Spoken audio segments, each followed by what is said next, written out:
ओम शांति। 28 नवंबर 2021।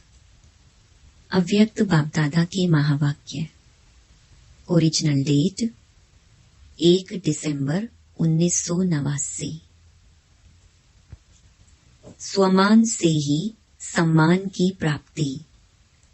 आज बाप दादा चारों ओर के स्वमानधारी बच्चों को देख रहे हैं। स्वमानधारी बच्चों का ही सारा कल्प सम्मान होता है। एक जन्म स्वमानधारी, सारा कल्प सम्मानधारी। अपने राज्य में भी राज्य अधिकारी बनने के कारण प्रजा द्वारा सम्मान प्राप्त होता है और आधा कल्प भक्तों द्वारा सम्मान प्राप्त करते हो।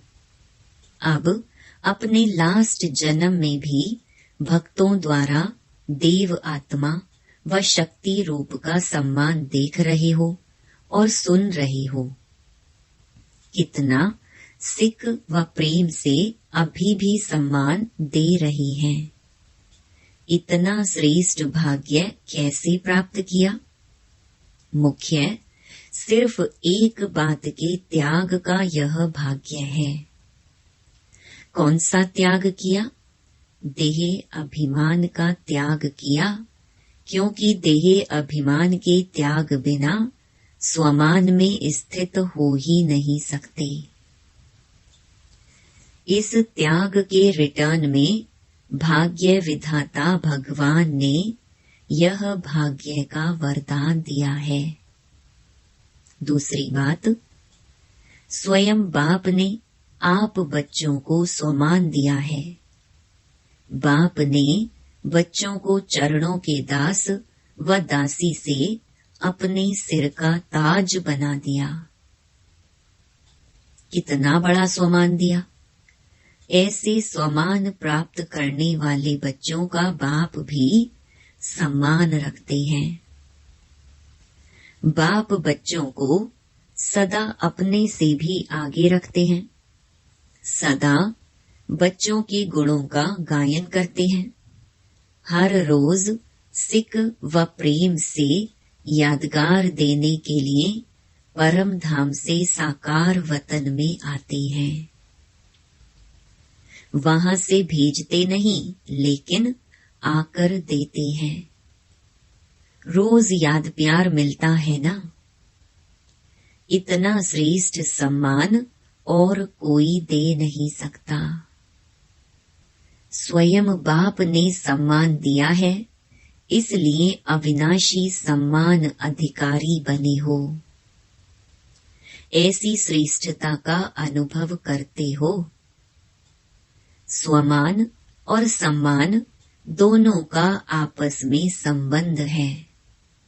स्वमानधारी अपने प्राप्त हुए स्वमान में रहते हुए स्वमान के सम्मान में भी रहता और दूसरों को भी सम्मान से देखता, बोलता व संपर्क में आता है।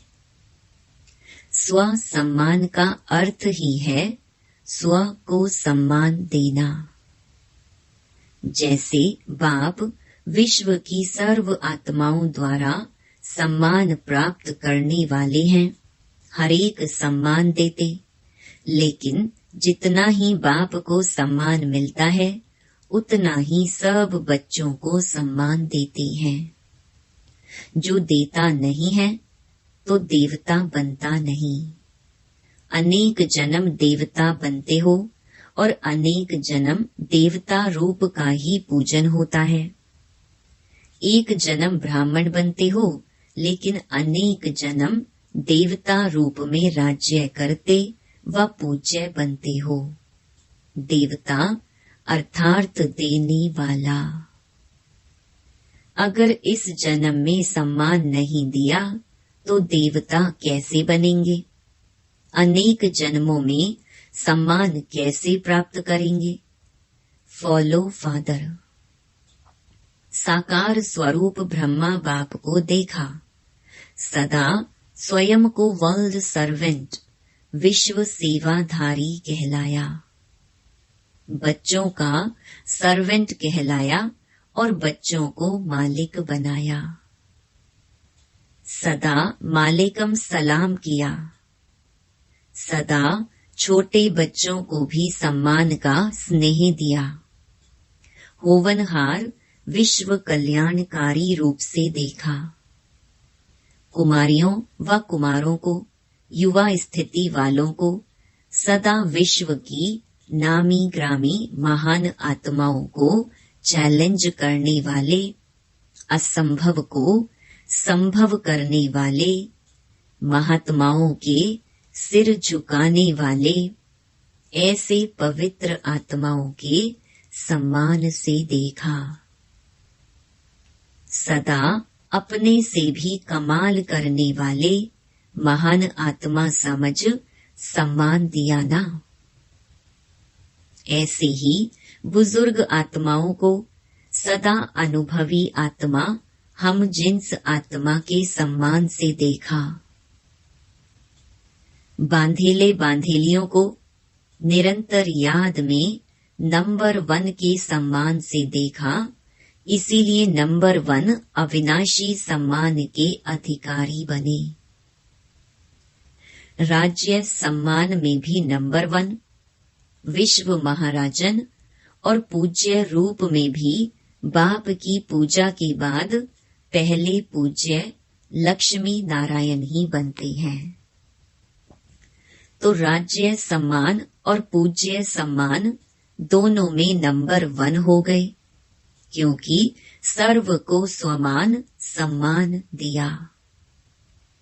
ऐसे नहीं सोचा सम्मान देवे तो सम्मान दूं। सम्मान देने वाले निंदक को भी अपना मित्र समझते। सिर्फ सम्मान देने वाले को अपना नहीं समझते, लेकिन गाली देने वालों को भी अपना समझते, क्योंकि सारी दुनिया ही अपना परिवार है। सर्व आत्माओं का तना आप ब्राह्मण हो। यह सारी शाखाएं अर्थात भिन्न भिन्न धर्म की आत्माएं भी मूल तना से निकली हैं, तो सभी अपने हुए ना। ऐसे स्वमानधारी सदा अपने को मास्टर रचयिता समझ सर्व के प्रति सम्मान दाता बनते हैं। सदा अपने को आदि देव ब्रह्मा के आदि रतन आदि पार्टधारी आत्माएं समझते हो। इतना नशा है।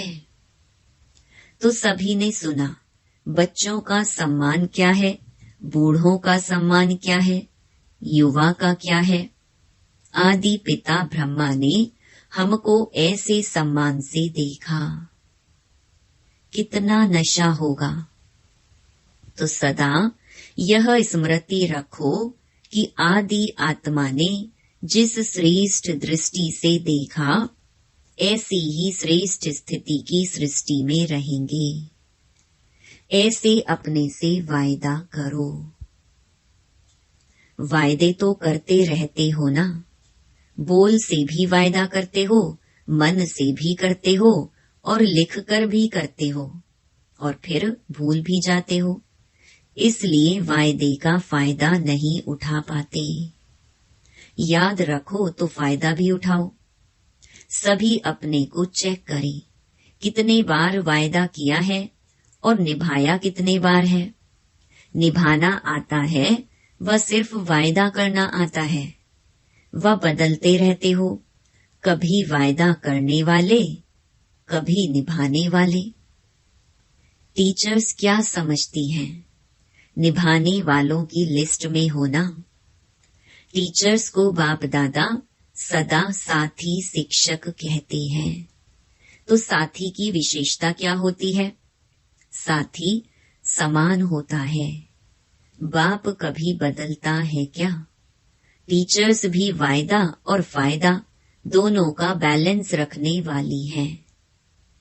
वायदे बहुत और फायदा कम हो, यह बैलेंस नहीं होता।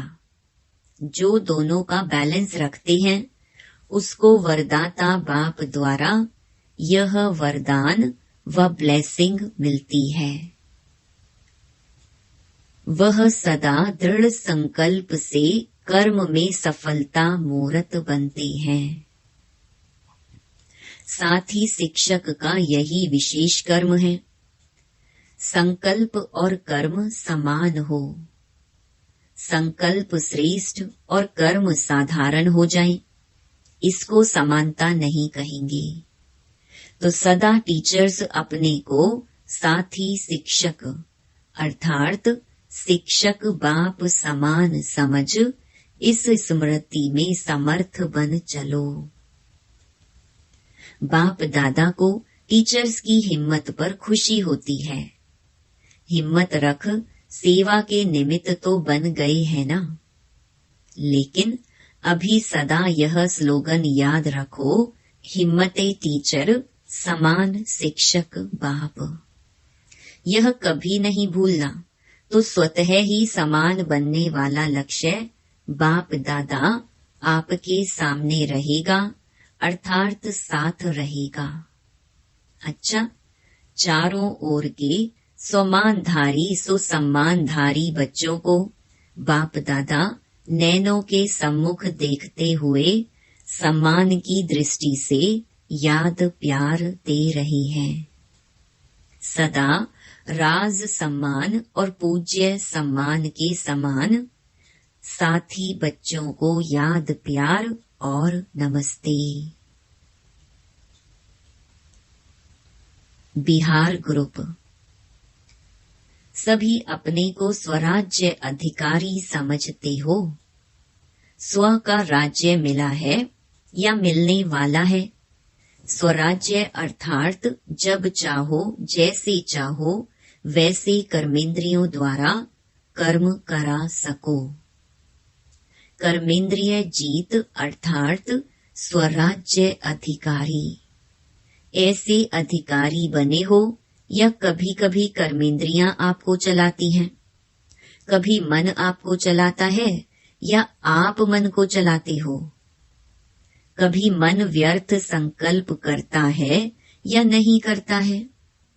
अगर कभी कभी करता है तो उस समय स्वराज्य अधिकारी कहेंगे। राज्य बहुत बड़ी सत्ता है।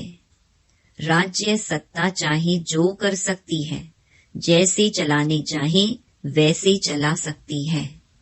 यह मन बुद्धि संस्कार आत्मा की शक्तियां हैं। आत्मा इन तीनों की मालिक है। यदि कभी संस्कार अपने तरफ खींच ले तो मालिक कहेंगे। तो स्वराज्य सत्ता अर्थात कर्मेंद्रिय जीत। जो कर्मेंद्रिय जीत है वही विश्व की राज्य सत्ता प्राप्त कर सकता है। स्वराज्य अधिकारी विश्व राज्य अधिकारी बनता है। तो आप ब्राह्मण आत्माओं का ही स्लोगन है कि स्वराज्य ब्राह्मण जीवन का जन्म सिद्ध अधिकार है।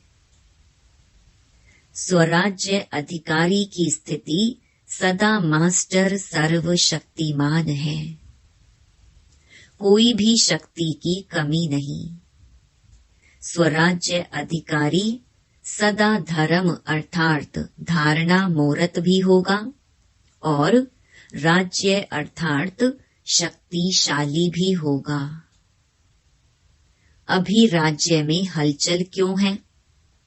क्योंकि धर्म सत्ता अलग हो गई है और राज्य सत्ता अलग हो गई है, तो लंगड़ा हो गया ना। एक सत्ता हुई ना, इसलिए हलचल है। ऐसे आप में भी अगर धर्म और राज्य दोनों सत्ता नहीं है तो विघ्न आएंगे, हलचल में लाएंगे, युद्ध करनी पड़ेगी। और दोनों ही सत्ता है तो सदा ही बेपरवाह बादशाह रहेंगे, कोई विघ्न आ नहीं सकता। तो ऐसे बेपरवाह बादशाह बने हो या थोड़ी थोड़ी शरीर की संबंध की परवाह रहती है? पांडवों को कमाने की परवाह रहती है, परिवार को चलाने की परवाह रहती है, या बेपरवाह रहते हैं? चलाने वाला चला रहा है, कराने वाला करा रहा है। ऐसे निमित्त बनकर करने वाले बेपरवाह बादशाह होते हैं। मैं कर रहा हूँ यह भान आया तो बेपरवाह नहीं रह सकते, लेकिन बाप द्वारा निमित्त बना हुआ हूँ यह स्मृति रहे तो बेफिक्र व निश्चिंत जीवन अनुभव करेंगे। कोई चिंता नहीं, कल क्या होगा उसकी भी चिंता नहीं।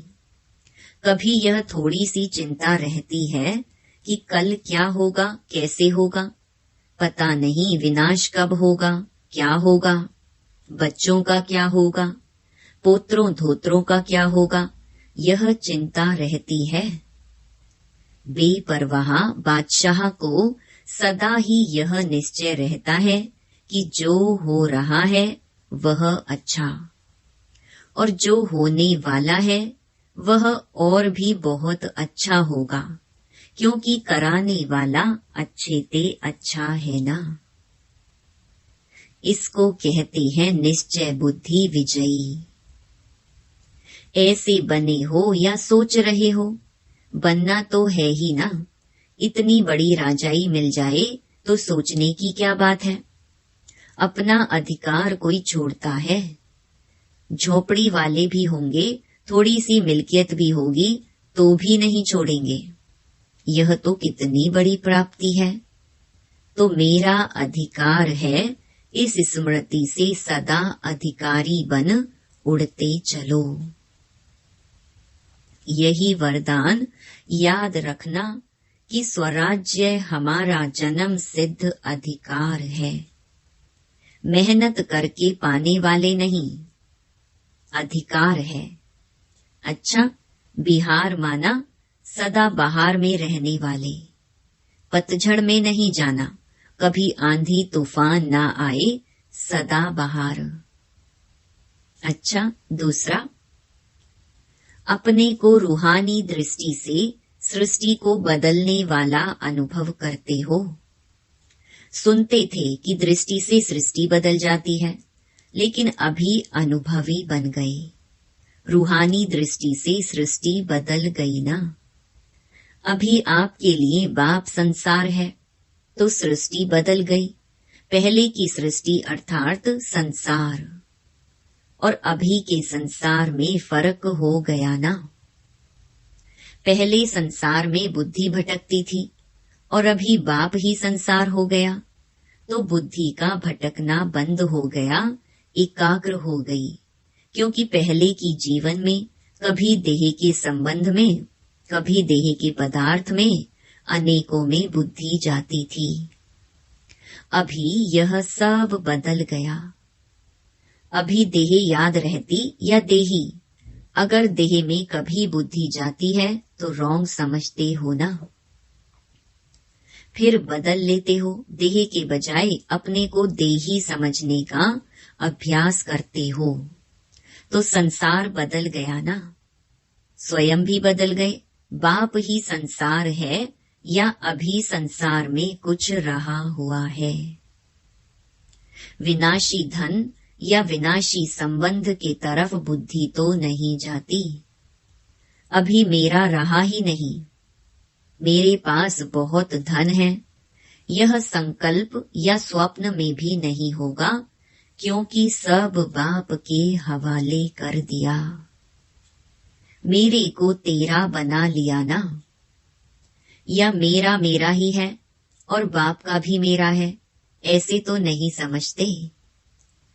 यह विनाशी तन, धन, पुराना मन मेरा नहीं, बाप को दे दिया। पहला पहला परिवर्तन होने का संकल्प ही यह किया कि सब कुछ तेरा, और तेरा कहने से ही फायदा है। इसमें बाप का फायदा नहीं है, आपका फायदा है। क्योंकि मेरा कहने से फंसते हो, तेरा कहने से न्यारे हो जाते हो। मेरा कहने से बोझ वाले बन जाते हो और तेरा कहने से डबल लाइट ट्रस्टी बन जाते हो। तो क्या अच्छा है? हल्का बनना अच्छा है या भारी बनना अच्छा है? आजकल के जमाने में शरीर से भी कोई भारी होता है तो अच्छा नहीं लगता। सभी अपने को हल्का करने का प्रयत्न करते हैं, क्योंकि भारी होना माना नुकसान है और हल्का होने से फायदा है। ऐसे ही मेरा मेरा कहने से बुद्धि पर बोझ पड़ जाता है। तेरा तेरा कहने से बुद्धि हल्की बन जाती है। जब तक हल्के नहीं बने तब तक ऊंची स्थिति तक पहुंच नहीं सकते। उड़ती कला ही आनंद की अनुभूति कराने वाली है। हल्का रहने में ही मजा है। अच्छा, जब बाप मिला तो माया उसके आगे क्या है? माया है रुलाने वाली और बाप है वर्षा देने वाला, प्राप्ति कराने वाला। सारे कल्प में ऐसी प्राप्ति कराने वाला बाप मिल नहीं सकता। स्वर्ग में भी नहीं मिलेगा, तो सेकंड भी भूलना नहीं चाहिए। हद की प्राप्ति कराने वाला भी नहीं भूलता है, तो बेहद की प्राप्ति कराने वाला भूल कैसे सकता? तो सदा यही याद रखना कि ट्रस्टी है, कभी भी अपने ऊपर बोझ नहीं रखना। इससे सदा हंसते गाते उड़ते रहेंगे। जीवन में और क्या चाहिए? हंसना, गाना और उड़ना। जब प्राप्ति होगी तब तो हंसेंगे ना, नहीं तो रोएंगे। तो यह वरदान स्मृति में रखना कि हम हंसने, गाने और उड़ने वाले हैं। सदा ही बाप के संसार में रहने वाले हैं और कुछ है ही नहीं जहां बुद्धि जाए। स्वप्न में भी रोना नहीं, माया रुलाए तो भी नहीं रोना। मन का भी रोना होता है, सिर्फ आंखों का रोना ही नहीं होता। तो माया रुलाती है, बाप हंसाते हैं। सदा बिहार माना खुश रहने वाले खुश बहार, और बंगाल माना सदा मीठा रहने वाले। बंगाल में मिठाइयाँ अच्छी होती है ना, बहुत वैरायटी होती है। तो जहाँ मधुरता है वहाँ ही पवित्रता है। बिना पवित्रता के मधुरता आ नहीं सकती। तो सदा मधुर रहने वाले और सदा खुश बहार रहने वाले। अच्छा, टीचर्स भी खुश बहार को देख करके सदा बाहर में ही रहती है ना।